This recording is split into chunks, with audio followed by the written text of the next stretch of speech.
Hello, friends. Welcome to today's episode on AWS SQS. Today, we're going to see a hands on AWS SQS. If you haven't watched my previous videos on SQS, I would urge you to first watch those videos before you proceed this video. I would be placing the links of those videos in my description section. Now, let's get started.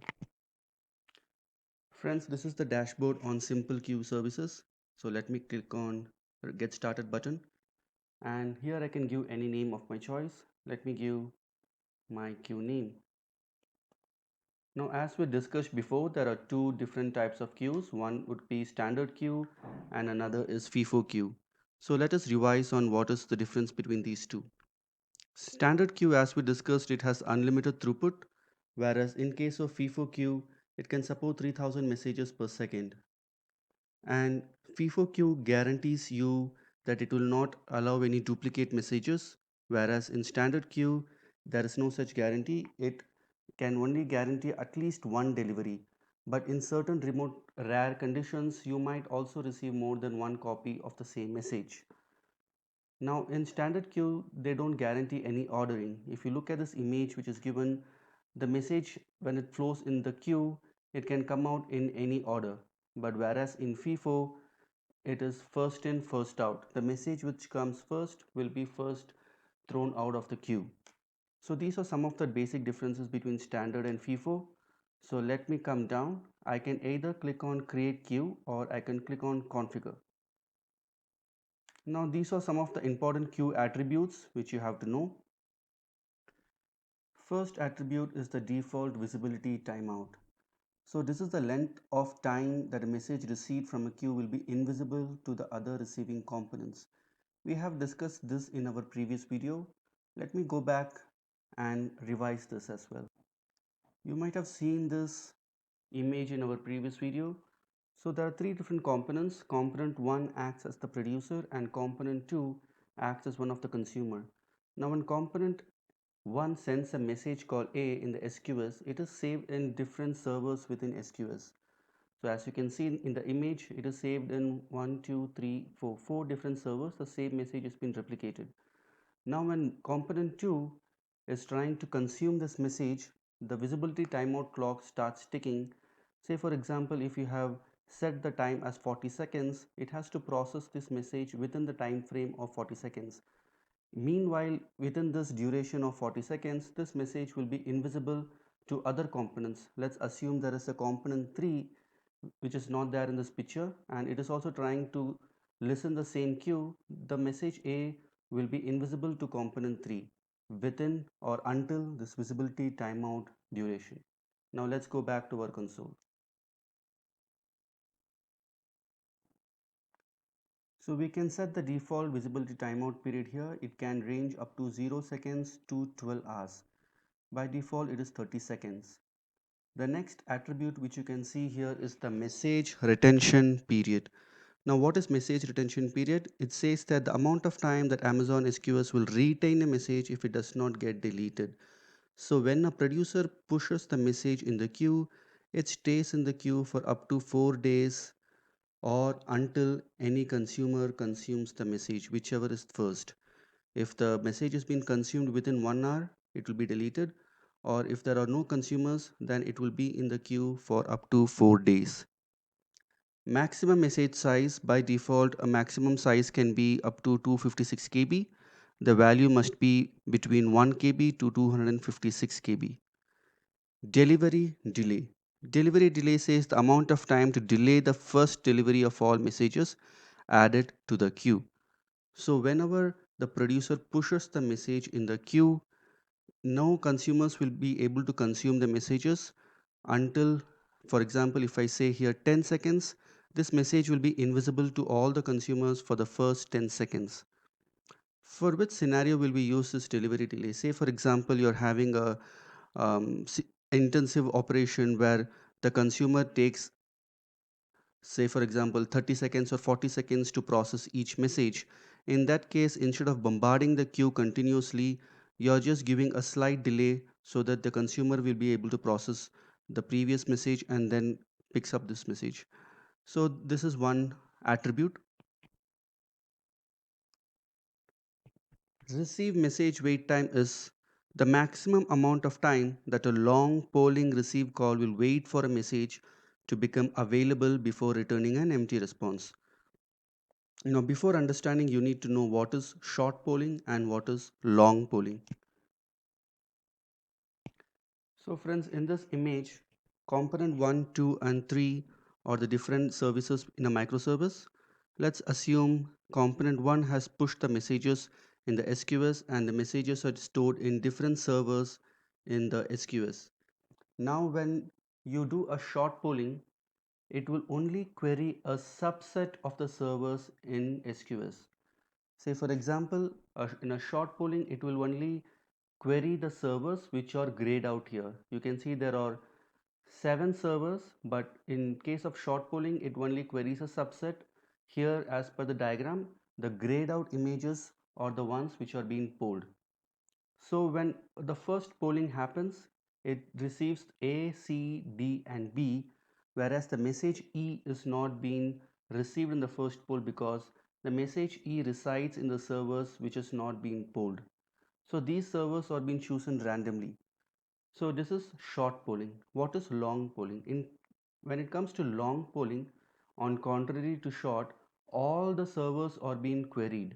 So it takes a longer time, but one thing is that you won't get an empty message. Like in case of short polling, the message E is missing. But when you poll for the second time, maybe you will get message E.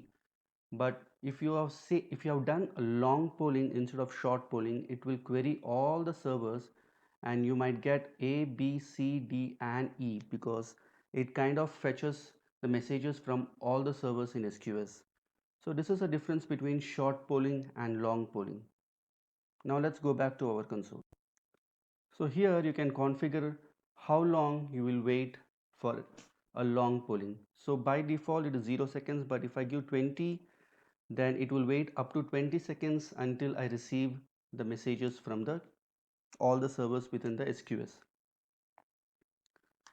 We will look into redrive policy later when we talk about dead letter queue. I don't want to bombard with a lot of information in this particular session, so we will just see how to use a queue. SSE, server side encryption, is used when you want to encrypt your message. If you're sending some very sensitive data in the queue, then you will encrypt the message using SSE keys, and the consumer who is consuming the message will decrypt those messages using the same SSE keys. So this is called server side encryption. We won't be changing any of these configuration for now. Let me take it to 0. Delivery delay, I will also make it 0, and rest all will be the same. So let me now go ahead and create this queue. So my queue name is created. The queue type is standard and content based duplication is not applicable. This content based duplication is applicable only for FIFO queues. Now let us see the attributes which is there for FIFO queues. Now if I just write my FIFO queue,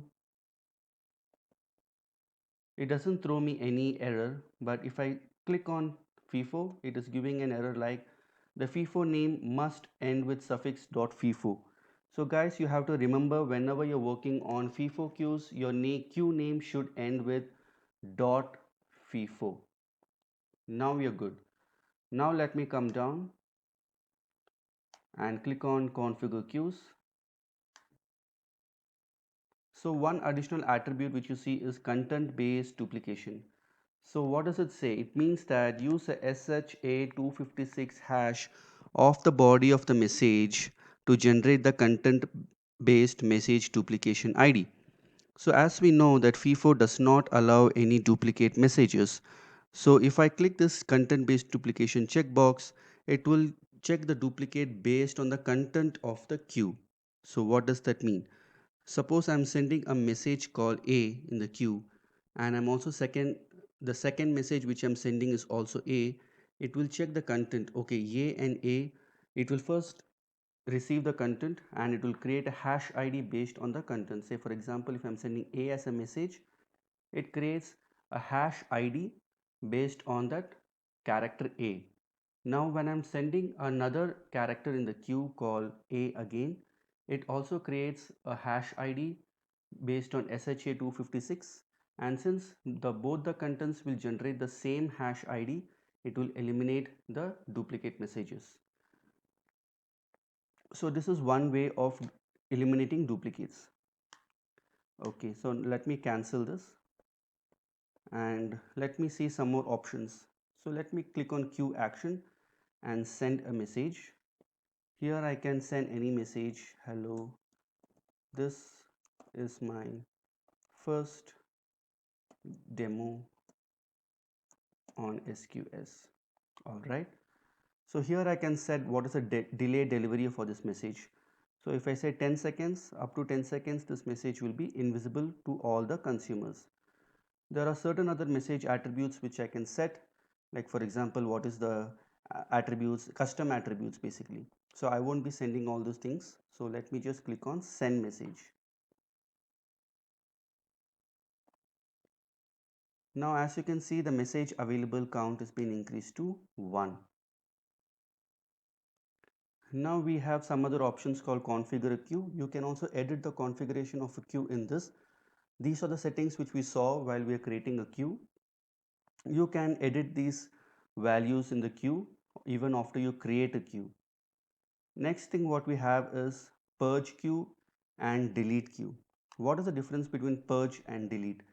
Delete queue will straight away delete this queue. So when I say my queue name, it will just go ahead and delete this queue. When I say purge, it will delete all the messages in the queue. So let me show you, there is already one messages which is available in this queue. Let me click and show purge queue and click on yes.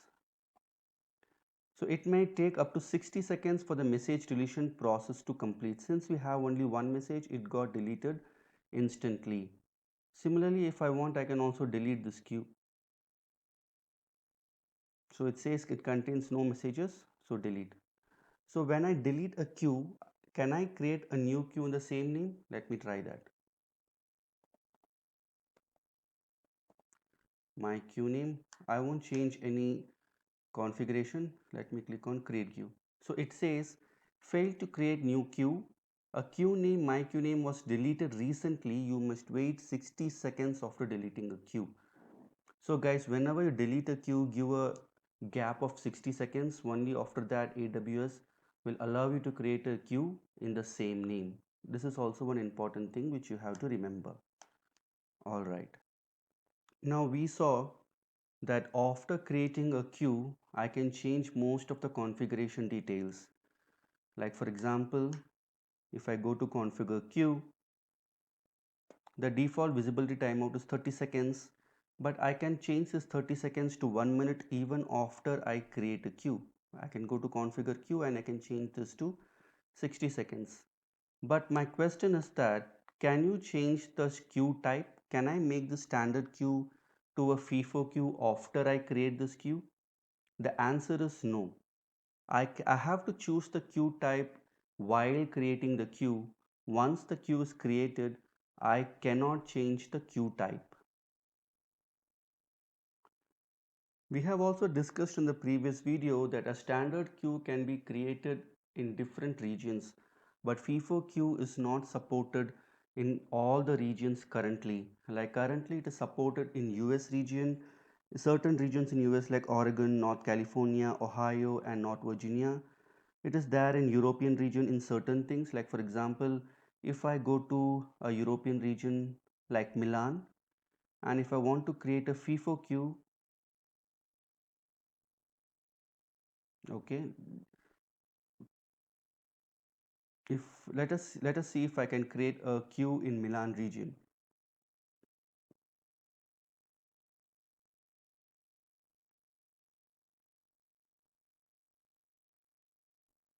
So friends, it is asking me to enable for this Europe Milan region, but let me tell you that SQS services is not available in Milan even if I try to configure this. So let me not waste time in this and go back. So similarly, there are a lot of regions where FIFO queue is not available, like African region, I can't enable a FIFO queue, and some of the Asia Pacific regions, it is not enabled. So please look at the AWS documentation to know where I can use the FIFO queue. Most of the regions are supported, but there are few regions where you cannot use a FIFO queue. Okay, now let us see if I have missed anything in this.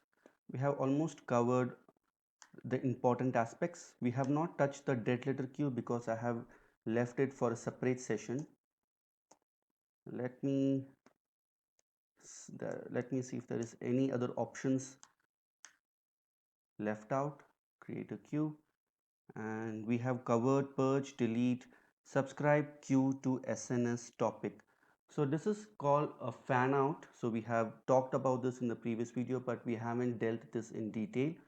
So let me tell you how to configure and why we need to configure an SNS topic with a queue. What is the use case which will this be used? Guys, fan out is an option where you want an asynchronous parallel processing of your messages. Now, if you push your messages in an SQS, only one consumer will be able to consume that message and process that message. We have spoken about a scenario where when you set a default timeout period, within that timeline, the message will be invisible to other consumers. So only one consumer will be able to process that message. But if you have a use case where you want your messages to be processed by multiple lambda functions or multiple processors at the same time, then this fan out architecture will be helpful. So this is the image which is being given by Amazon documentation. There is a publisher which pushes messages in an SNS topic. Now we will look in a separate video what is the difference between SNS and SQS. But for you to understand, SNS works on publish subscriber model. What is publisher subscriber model? That means any number of publisher can push the message in a queue and any number of subscribers can look up for the queue and receive messages. So it is like many to many. In a database point of view, you can think SNS as a many to many and queue as a one to one. So when publishers push the messages in SNS, we can configure more than one SQS. In this case, there are two SQS who are constantly looking for messages in SNS topic, and there are applications in a separate EC2 instance who are looking in these SQS queue and they are doing processing the message parallelly. Now, what are the scenarios that you require the messages to be processed parallelly? Why would you require two different applications working on the same message? Let's look at an example like you're in an e-commerce site. Whenever you're placing an order, the order is pushed to this SNS topic and this message is further transferred to two different queues. The application in this first EC2 will pick the messages from this queue and it will fulfill the order, whereas the application in this second EC2 will work on analysis of that order or doing some data warehousing kind of a application. So in such cases, this fan out application or architecture will be suitable. Now, how do you do this? Let us go back to our AWS console. First thing, we have to create a topic in an SNS queue. This is the dashboard for SNS. So let me click on topic and create a topic. Let me give the topic name as fan out topic.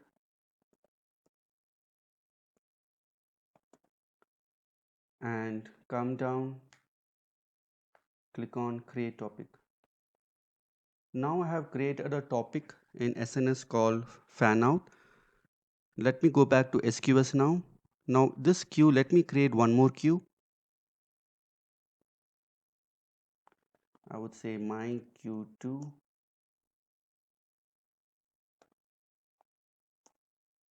Let that be a standard queue as well. Let me create this. Let me click on queue action. Subscribe queues to SNS topic. I have selected both these queues and I'm going to queue action and click on subscribe queues to SNS topic. Here I have to select the queue which I have created, fan out, and then subscribe. So whenever I push a message in this SNS, it will be received by both these queues. Let me try that. Let me go back to my SNS dashboard and click on publish message. So here I will give a message heading as demo, come down, and the message could be testing fan out options. Now as you can see, there are two subscribers for our SNS topic. So in our SQS dashboard, my Q2 and Q1, both these are subscribed to a common SNS topic. So when I push this message in SNS, it will be received in both these queues. Now let us wait for some time. Let me refresh. And as you can see, the message count is being increased to 1. Let me click on one queue, go to queue actions and view delete messages and click on start polling.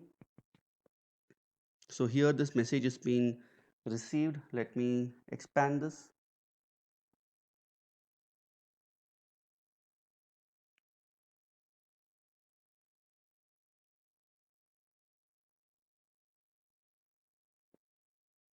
Okay, so once I expand, let me come down. The message says testing fan out options and the subject is demo. These are the same text which we gave in our SNS. Now, furthermore, we can attach this particular queue to a Lambda function, or there could be some application in your EC2 instance which is constantly polling this queue and it could process this message parallelly in two different applications. So this is called fan out. Now friends, we have covered most of the important topics in SQS. The only topic left is dead letter queue. We will see that in a separate video very soon. Thank you so much for watching my video. I hope you liked today's presentation.